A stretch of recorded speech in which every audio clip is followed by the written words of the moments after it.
And much like India, the peninsular factor has given us a crucial resource, being both a continental and a maritime nation. A key advantage, making us natural platforms for trade, logistics, and the dissemination of culture and science. वैश्विक राजनीति और कूटनीति की दुनिया में G7 शिखर सम्मेलन एक महत्वपूर्ण मंच है, जहां दुनिया के सबसे प्रभावशाली नेता मिलकर महत्वपूर्ण वैश्विक मुद्दों पर चर्चा करते हैं। इस वर्ष इटली के अपूलिया क्षेत्र में आयोजित इस शिखर सम्मेलन में प्रधानमंत्री नरेंद्र मोदी की उपस्थिति ने एक नया आयाम जोड़ा है। उनके दौरे ने न केवल भारत इटली संबंधों को मजबूत किया, बल्कि वैश्विक कूटनीतिक परिदृश्य में भारत की महत्वपूर्ण भूमिका को भी पुनः स्थापित किया। आइए जानते हैं पूरी खबर। नमस्कार, स्वागत है आपका एयर न्यूज। आज हम आपको बताएंगे प्रधानमंत्री नरेंद्र मोदी जी की G7 शिखर सम्मेलन में भागीदारी के बारे में, जहां उन्होंने विश्व के प्रमुख नेताओं के साथ महत्वपूर्ण बातचीत की और कई द्विपक्षीय मुद्दों पर चर्चा की। प्रधानमंत्री नरेंद्र मोदी इटली के अपूलिया क्षेत्र में G7 आउटरीच शिखर सम्मेलन में भाग लेने के लिए गुरुवार देर रात पहुंचे। प्रधानमंत्री मोदी की यह यात्रा उनके तीसरे कार्यकाल की पहली राज्य यात्रा है और इसने भारत इटली संबंधों को और मजबूत किया है।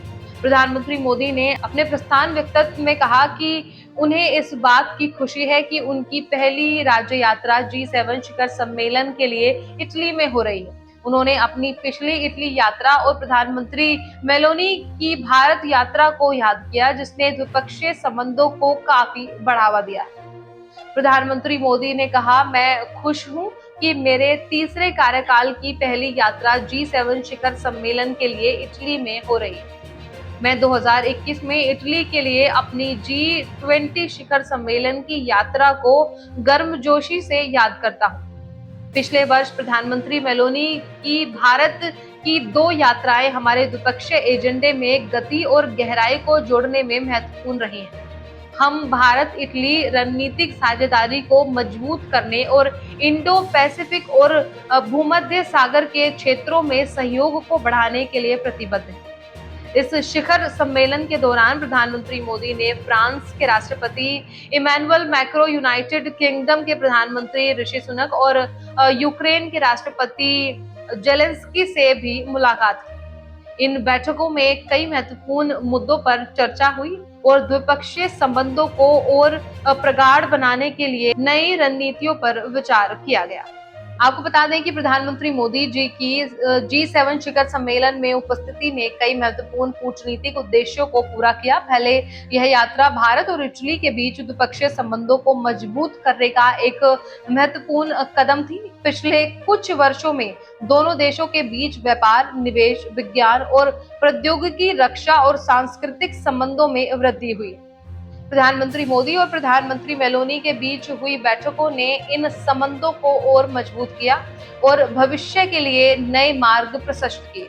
दूसरे प्रधानमंत्री मोदी की मुलाकात फ्रांस के राष्ट्रपति इमैनुअल मैक्रो, यूनाइटेड किंगडम के प्रधानमंत्री ऋषि सुनक और यूक्रेन के राष्ट्रपति जेलेंस्की के साथ वैश्विक और द्विपक्षीय मुद्दों पर गहन चर्चा के लिए महत्वपूर्ण थी। इन नेताओं के साथ हुई बातचीत ने भारत के कूटनीतिक संबंधों को और प्रगाढ़ बनाने में मदद की है और वैश्विक मंच पर भारत की स्थिति को और मजबूत किया है। G7 शिखर सम्मेलन में प्रधानमंत्री मोदी की भागीदारी ने वैश्विक मंच पर भारत की भूमिका को पुनः स्थापित किया। भारत एक उभरती हुई वैश्विक शक्ति है और उसकी भागीदारी से न केवल भारत के हितों की रक्षा होती है, बल्कि वैश्विक मुद्दों पर भी भारत का दृष्टिकोण भी प्रस्तुत होता है। G7 जैसे मंच पर भारत की भागीदारी से वैश्विक कूटनीति संबंधों में संतुलन बनाए रखने में मदद मिलती है। इन्हीं घटनाओं से हमें यह पता चलता है कि भारत की वैश्विक मंच पर उपस्थिति कितनी महत्वपूर्ण है। यह न केवल भारत के लिए बल्कि वैश्विक समुदाय के लिए भी महत्वपूर्ण है, क्योंकि यह विभिन्न मुद्दों पर विचार विमर्श और सहयोग के नए रास्ते खोलता है। फिलहाल इस रिपोर्ट में बस इतना ही। इस मुद्दे से जुड़े कोई भी सवाल या अपने विचार आप हमें हमारे कमेंट में लिख सकते हैं। और इसी तरह की देश और दुनिया की तमाम खबरों के लिए चैनल को सब्सक्राइब करके बेल आइकन को दबाना ना भूलें, ताकि आने वाले समय में आपको हमारी महत्वपूर्ण वीडियो की नोटिफिकेशन समय से प्राप्त हो सके।